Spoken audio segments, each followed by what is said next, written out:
Hi! Welcome to my channel! සති අන්තයේදී අපි ගොඩක් අය ආසාවෙන්ම බලපු ටෙලිනාට්‍යයක් වුණ රටපවුල ටෙලිනාට්‍ය එපිසෝඩ් 60ක් වගේ ඉතාමත්ම අඩු එපිසෝඩ් ප්‍රමාණයකින් ප්‍රේක්ෂකයෝ හැමෝගෙම අකමැත්ත පිට ඔන්න ඉක්මනින්ම ඉවර වුණා. හැබැයි මේ ටෙලිනාට්‍ය අවසානය මීටත් වඩා ලස්සන ආදරණීයම එකක් වෙයි කියලා රටපවුල බලපු ප්‍රේක්ෂකයන්ගෙන් 80%කටත් වැඩි ප්‍රමාණයක් බලාපොරොත්තු වුණු දෙයක්. මේකට ලොකුම හේතුව උනේ ධනුක විතරක් පවුලෙන් වෙන් වුණ එක. මොකද ඊට කලිනුත් අපි දැකලා තියෙනවා මේ 4 දෙනාගෙන් එක්කෙනෙක් හරි පවුල ඇතුළේ නොහිටියොත් එහෙම කතාව කොච්චර හිස්කමක් තනිකමක් දැනෙනවද කියලා. මොකක් හරි හේතුවක් නිසා රටපවුලේ අවසානයේ නම් ටිකක් ස්පීඩ්ව ඒ වගේම අස්ථාවර තැන් ටිකකුත් එක්ක ගලාගෙන කියපු බවක් තමයි අපිට පේන්න තිබුණේ. ඉතින් මේ හැම හේතුවක් නිසාම ෂයිනිස්ටා අපි හිතුවා රටපවුල මේ වගේ අවසන් වුණා නම් හොඳයි නේද කියලා ඔයාලත් එක්ක බෙදා ගන්න. එහෙනම් අපි බලමු ඒ කොහොමද කියලා. රටපවුල බලපු ඔයාලා අවසානයේදී එක තැනක දැක්ක නිශානි. ඒ කියන්නේ ස්කූටර් මාර්ගයේ එහෙමත් නැත්නම් යමපල්ලි ධනුකගේ පාස්පෝර්ට් එකේ කොපියක් දීලා මිනිස්සෙකුට කිව්වා ධනුක ඇත්තටම ඉන්නේ රටද එහෙමත් නැත්නම් ලංකාවේද කියලා හොයලා බලලා කියන්න කියලා. හැබැයි එහෙම දෙයක් පෙන්නුවා කියලා අපි ඊට පස්සේ කිසිම කොටසක දැක්කේ නැහැ. නිශානි ඒක හොයාගත්තද එහෙමත් නැත්නම් ඒ මිනිස්සයා නිශානිට බොරුවක් කරාද ඒකට මොකද්ද උනේ කියලා අපි දන්නේ නැහැ. නිශානි එතනදී හොඳටම කියනවා දසුන් තමයි ඒ මිනිස්සයාව යාට හොයලා දුන්නේ කියලා. ඉතින් නිශානි වගේ සැර කෙනෙකුට බොරුවක් කරා නම් ඒ මිනිස්සයා අනිවාර්යයෙන්ම නිශානි දසුන්ගේ මාර්ගෙන් ඒ මිනිස්සයාව හොයාගන්න එක අනිවාර්යෙන් කරන දෙයක්. ඒ වගේම තමයි නිශානිට මේ මිනිස්සයා ධනුකගේ ඇත්ත හොයලා දුන්නා නම් නිශානි වගේ පෙම්වතියා කීයටවත් Tamanට බොරු කරපු ධනුක වගේ පෙම්වතෙකුට නම් සමාවක් දෙන්නේ නැහැ. ඉතින් මේ සිදුවීමයි රටපවුල ගලාගෙන ආපු විදිහයි එක්ක අපිට හිතන්න පුළුවන් දෙයක් තමයි නිශානිට මේ මිනිස්සයා මාර්ගෙන් ධනුක කරන බොරුව මොකද්ද කියලා හොයාගන්න පුළුවන් වෙනවා. ඉතින් නිශානි Tamanට බොරුවක් කරපු ධනුකට හොඳටම බැනලා ධනුකගෙන් අයින් වෙලා ටික දසුන්ට සෙට් වෙන්න පටන් ගන්නවා. නාට්‍යයේදී අපිට දසුන් කෙනෙක්ව බලා ගන්න බැරි වුණාට රටපවුල ගලාගෙන ආපු විදිහත් එක්ක නිශානිගේ හිතේ දසුන් ගැන පොඩි හැඟීමක් තියෙනවා වගේ දෙයක් නම් අපිට බලා ගන්න පුළුවන් වුණා. ඒක නිසා නිශානි දසුන් එක්ක සෙට් වෙනවා කියන්නේ නිශානිගේ චරිතයට සාධාරණයක් ඉෂ්ට වෙනවා කියන එක.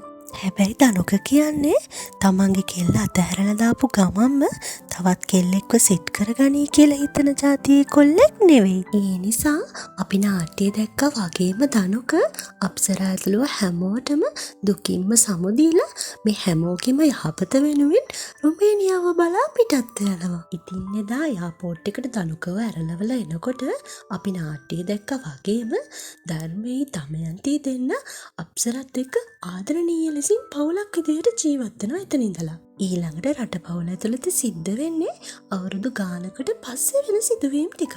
ධනුක සුද්දට වගේම කොළඹ ඉඳලා Tamanට උදව් කරපු යාළුවෝ දෙන්නටත් රුමේනියාවට එන්න පාර හදලා දෙනවා. මේ වෙනකොට දමයන්ති ධර්මයේ අප්සරා මේ කට්ටිය බිස්නස් එක ලොකු තැනකට අරන් ඇවිත් තියෙන්නේ. ඉතින් මෙතනට එනවා අප්සරාගේ අම්මයි තාත්තයි දෙන්නත්. ඒ දෙන්න ඇවිල්ලා ධර්මයේ දමයන්ති අප්සරාට ආදරය කරන විදිහ දැකලා හැමදේම තේරුම් අරගෙන දමයන්තිගෙන් සමාවත් ඉල්ලලා ධර්මයටයි දමයන්තිටයි අප්සරාව හොඳින් බලා ගන්න කියලා පුළුවන් වෙලාවක Tamanවත් බලන්න එන්න කියලා අම්මයි තාත්තයි දෙන්න පිටත් වෙලා යන්න යනවා. ඉතින් ඊට පස්සේ අපි දැක්කා වගේම පොඩ්ඩක්වත් ගතිගුණ වෙනස් වුණු නැති ධර්මයේ දුව හසිනි ඇවිල්ලා තාත්තගෙන් සල්ලි අරගෙන යන්න නම් අමතක කරන්නේ නැහැ. ඒ හැම වෙලාවකම අප්සරාගේ වගේම දමයන්තිගේ හිත රිද්දලා දාලා තමයි හසිනි යන්නේ.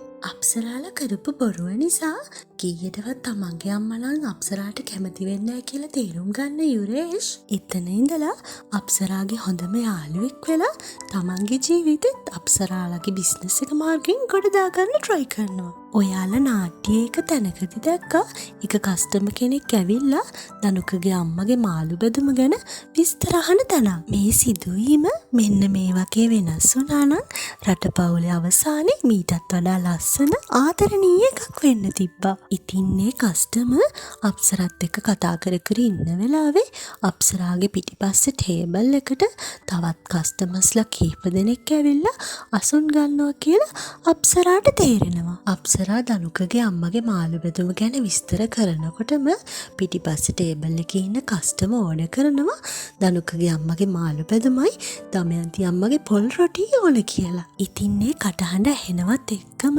අප්සරා පුදුම වෙලා ඒ කස්ටමර් දිහා බලන වෙලාවෙදිම ධර්මයේ දමයන්ති දෙන්නත් මෙතනට දුවගෙන එනවා. රුමේනියාවට ගිහිල්ලා අවුරුදු 2මාරකට විතර පස්සේ දනුකායිමත් ලංකාවට ඇවිල්ලා තමන්ගේ අම්මයි තාත්තයි දෙන්නත් බලන්න ගිහිල්ලා තමන්ට මූණ දෙන්න ඕන සිදුවීම ඒ දෙන්නටත් පැහැදිලි කරලා දීලා දනුකගේ ඇත්තම අම්මයි තාත්තයි දෙන්නත් එක්කම ධර්මයවයි දමයන්තිවයි අප්සරාවයි සර්ප්‍රයිස් කරන්න හිතාගෙන තමයි දනුක මෙහෙම එන්නේ. දනුකව අවුරුදු ගානකට පස්සේ දැක්කම දමයන්ති ධර්මයේ දෙන්නම ගොඩක් සංවේදී වෙලා දනුකව බදාගෙන අඬන්න ගන්නවා. ඉතින් මේ සංවේදී වගේම ආදරණීයම සිදුවීම දකින දනුකගේ අම්මගේ තාත්තගේ ඇස් දෙකෙත් කඳුළු පිරෙනවා. මේ දේවල් බලාගෙන ඉන්න බැරුව අප්සරා පැත්තකට ගිහිල්ලා අඬනකොට දනුක අප්සරාගේ ළඟට ඇවිල්ලා අපි තාමත් පරක්කු නෑ අප්සෙට් සරා කියලා ආදරණීය විදියට අප්සරාව වැළඳ ගන්නවා. මේ ආදරණීය සිදුවීම දිහා දමයන්ති ධර්මයේ දෙන්නම ඇස්වල සතුටු කඳුළු පුරවගෙන තමයි බලාගෙන ඉන්නේ. ඉතින් දනුකගේ අම්මයි තාත්තයි දෙන්නම අප්සරාගේ ළඟට යනකොට අප්සරා දන ගහලා මේ දෙන්නට වඳිනවා. තමන්ගේ මේලේලියට නම් දනුකගේ අම්මගෙන් ලැබෙන්නේ ආදරණීය වැළඳ ගැනීමක් එක්ක පිළිගැනීමක්. ඉතින් මේ හැම සිදුවීමකටම පස්සේ මිස්ටර් පෙරේරා එනවා ඔන්න අපි දැකපු විදිහටම ධර්මලාව බලන්න. ඉතින් මේ අන්තිම ස්ක්‍රීන් එකේදී අපි දැක්කේ ධර්මයේ දමයන්ති විතරයි.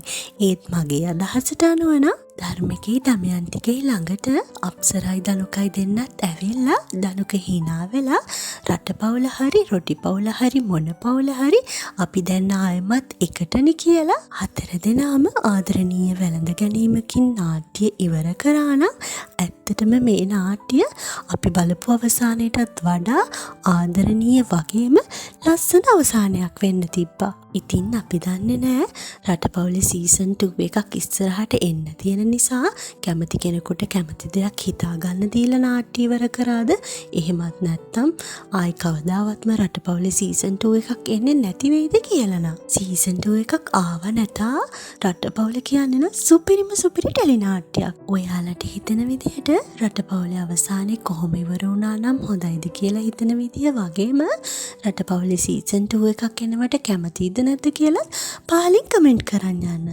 එහෙනම් තවත් මේ වගේ වීඩියෝ එකකින් හම්බ වෙනකන් අපි ගිහිල්ලා එන්නම්. ඔයාලා හැමෝම පරිස්සමෙන් ඉන්න.